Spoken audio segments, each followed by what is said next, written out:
In the studio with me from Compuscan, talking about their quarterly report, which has just been released, is Jacobus Eksteen. Jacobus, how are we doing? Are we still loading up our credit cards and other forms of credit?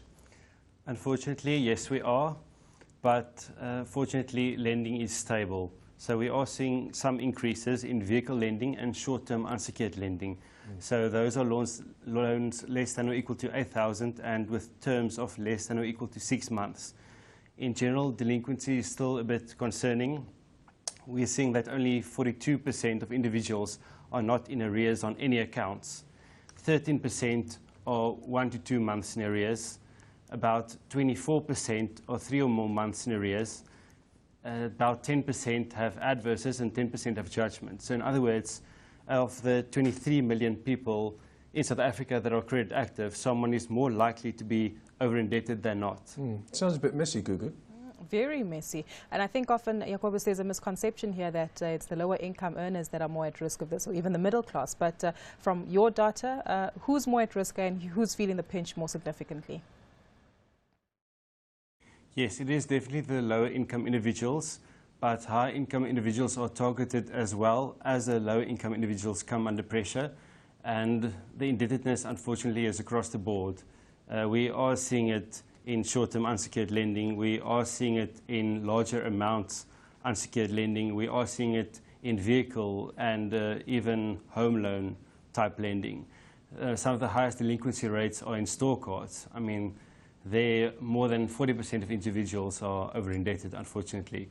But we are seeing a shift in lending towards high-income individuals, especially with new regulations that enforce affordability guidelines on credit providers. The National Credit Act was obviously a step in the right direction, Jacobus, but every time I go to a shop now, and it doesn't matter what type of shop it is, they say, have you got a loyalty card, have you got this card, have you got that card, etc. And before I know it, I'm almost feeling guilty that I haven't got one of these cards. I mean, there are some that reward you, but on the other hand, they want you to have one of their cards. This is one of the areas where you get your data, but there's a whole list here. How Compuscan collects data, which includes, and it goes on and on and on. Is it all official? Do you have to buy lists? How does Compuscan work?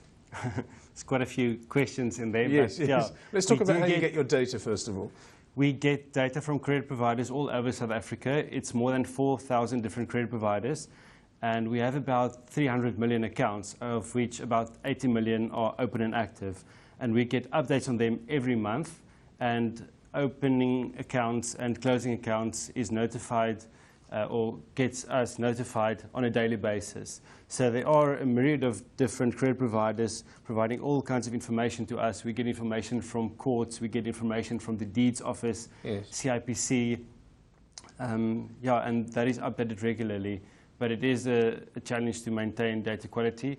But just like the Constitution is the best way of looking at the law, a credit bureau is the best way of looking at a person's information. And in order to build your credit record, it's not necessarily needed to get a store card. You can get a multi-choice account, you can get a Telkom account. All of that helps you to build your credit profile. Yes, indeed. As I mentioned earlier, the National Credit Act was a step in the right direction, but then people seem to freeze. The lenders, particularly the banks, seem to freeze and say, well, I've got to work out what this NCA means. But they now seem to be loosening up again. We're not going to get back to the bad old days from the data that you're collecting, are we?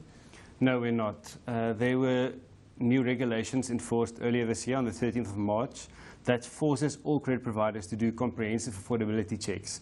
So that prevents reckless lending and reckless borrowing, because both are a problem. And then last year there were new amendments to the National Credit Act released as well, which also govern the use of data. So we won't get back to the bad old days. And anyway, it's not part of a good sustainable business model to do reckless lending. Yeah, just to get your feedback as well, you mentioned the regulatory changes that we've seen in order to protect consumers and creditors, but initiatives like the tax-free savings accounts, are these moving us in the right direction, hopefully, to change South African consumers' behavior into a saving nation? Yes, it's definitely a step in the right direction, even though it's more aligned to savings than debt.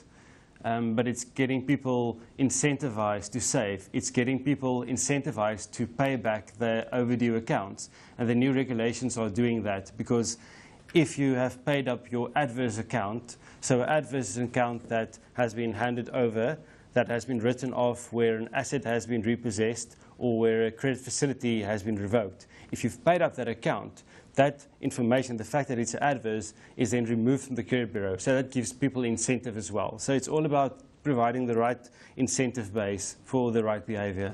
Jacobus, thanks very much for popping in this lunchtime. That's Jacobus Eksteen, Senior Data Analyst at Compuscan.